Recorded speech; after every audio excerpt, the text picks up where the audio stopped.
Imagine waking up to a video of your pastor online passionately endorsing something completely out of character. I mean, something completely unethical, unbiblical, or just plain false. Or maybe you're a pastor and you fear that you might wake up someday and see your face endorsing something totally unethical, unbiblical, or just plain false. But here's the kicker: it never actually happened. And this is what we are widely becoming known as deepfakes. And today we're going to dive into a critical issue that church leaders, we can't afford to ignore. And that's deepfake technology and the risks that it could pose to pastors and churches and really to the credibility of the gospel. So first of all, let's start off with what are deepfakes. And deepfakes use artificial intelligence to create really hyper-realistic but entirely fake videos of people saying or doing things that they never actually said or did. Maybe you saw some of these during the recent election. I got to the point where if I was going through social media and I saw a video, I would watch it and I would ask myself, is this really true? Because sometimes it proved that they weren't true. And that's the definition of a deepfake. It's already being used in entertainment. It's being used in online pornography. It's being used in politics. And there are scams rising up with this deepfake technology. And believe it or not, it's easy to believe, I guess, with the way technology is going, it is improving so quickly that the days are quickly coming to an end where we can even distinguish real from fake. I mean, it's really impossible, almost impossible, unless somebody has like 6 fingers or something, to tell like a still picture, whether it is a real picture or AI generated. But it's not just going to be photos in the future. It's going to be videos as well. Matter of fact, we're already getting there. And yes, that does mean that you as a pastor or your pastor, if you're a church member, your church's trusted shepherd could absolutely be next. So how could deepfakes impact the church? Well, this technology is not just a fun internet gimmick. It has the real potential to cause significant damage, especially if it happens in the church. So here's how. I mean, character assassination. Imagine a video surfaces of your pastor making inappropriate comments. Now, I've seen some videos online of pastors making inappropriate comments, and it wasn't deepfake. It was actually real. But imagine, for instance, that it's deepfake. It's AI generated. But the damage is already done before anybody can even prove that it's fake. I mean, your church could split. People's faith could be shaken. Reputations could be destroyed even before you're able to kind of defend yourself because it looks so real. What if a deepfake video wasn't like to totally discredit you, kind of from a moral standpoint, make you say things that are reprehensible morally, but what if deepfake videos of a well-known pastor appears, kind of twisting biblical truth? I mean, people could be misled into believing just a well-crafted lie. The gospel could be distorted in the process. There could be some scams and some frauds that could come out of this. Hackers could create deepfake videos of church leaders asking for money and pushing maybe a false initiative or redirecting funds. With AI-generated voice cloning, for example, even a phone call from your pastor might not be real. We've heard on the news of scams with phone calls where parents get calls and it sounds like their child and they need their help, but it's not their child. It's an AI-generated voice.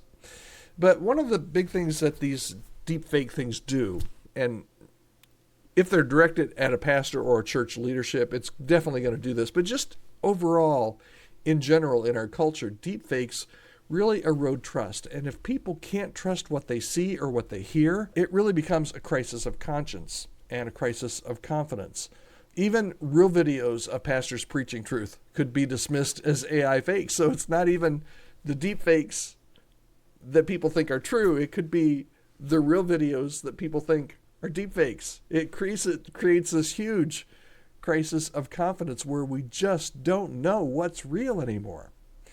So how can we as a church and how can we as church leaders defend against deepfakes? Well, That's a little tough because we are in this kind of, it's almost like a digital arms race, right? But that doesn't mean that we're helpless. And I think there are a few things that you can do. First of all, just educate your congregation. People need to know that deepfakes exist and how they work.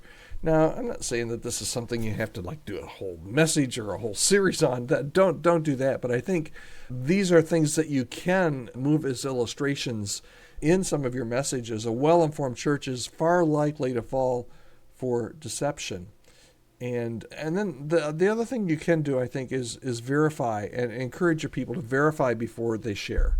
If a shocking video of anything appears online, but particularly if it has anything to do with a pastor, don't just assume it's real. I mean, check official channels, reach out directly, investigate before reacting, investigate before pushing that out, and use technology for defense. I mean, AI is being developed as well to detect deepfakes, and churches and ministries should be exploring these tools that can help verify authenticity. And it's really, really important that you secure your content. I mean, if you're a pastor, if you're a church leader, you should be really cautious about publicly available video and audio that could be manipulated. So maybe consider watermarking, some consistent messaging, controlled media releases that can help reduce some of these risks. Those are really, really important. And I hadn't thought really about watermarking too much before, and watermarks can be faked too, I guess. But it is really important as we move forward. Just a whole different range of considerations that we need to think about that we've never had to think about. But really, the best defense for all of this is to build trust in real relationships. We talked recently about the rise of AI and how one thing that AI cannot replace is just real intimate relationships. And the best defense is by having an engaged, discerning community. And when church members have strong relationships with their pastors, they're far less likely to believe some of those out-of-character deepfake videos. Now, you might say, Todd, you're just kind of raising concern here that doesn't really happen. And can you state any case where a pastor has been deepfaked? No, I can't. I'm not trying to incite violence here or anything by any means, but I do think it's important that we know what's available and what's capable, because we've seen some really bad things happen in the church and in leadership and in communication with blogs. We've seen rumors spread. We've seen all different kinds of social media designed to take down leaders. Some leaders, some of it's true, some of it's not true. But don't think for a minute that this deepfake, as it becomes easier to do and the technology is more and more available, don't think for a minute that this is we're not gonna see a major case in the near future where a pastor has been deepfaked for nefarious reasons. It could be notorious, I guess, but for nefarious reasons, and the pastor will have no clue until it's way too late. The enemies always use deception to distort truth, and deepfakes, they're just another tool in the arsenal, just another modern tool for an age-old strategy. So as church leaders, we just have to stay vigilant. So what do you think? Could deepfake technology become an issue in the church? Have you seen examples of this kind of deception already? Maybe not in the church, but in the news media, on social media. Drop a comment below. Love to hear your thoughts. Hit subscribe. Like this video too if you liked it as well. And stay sharp, stay prayerful. I'll see you next time.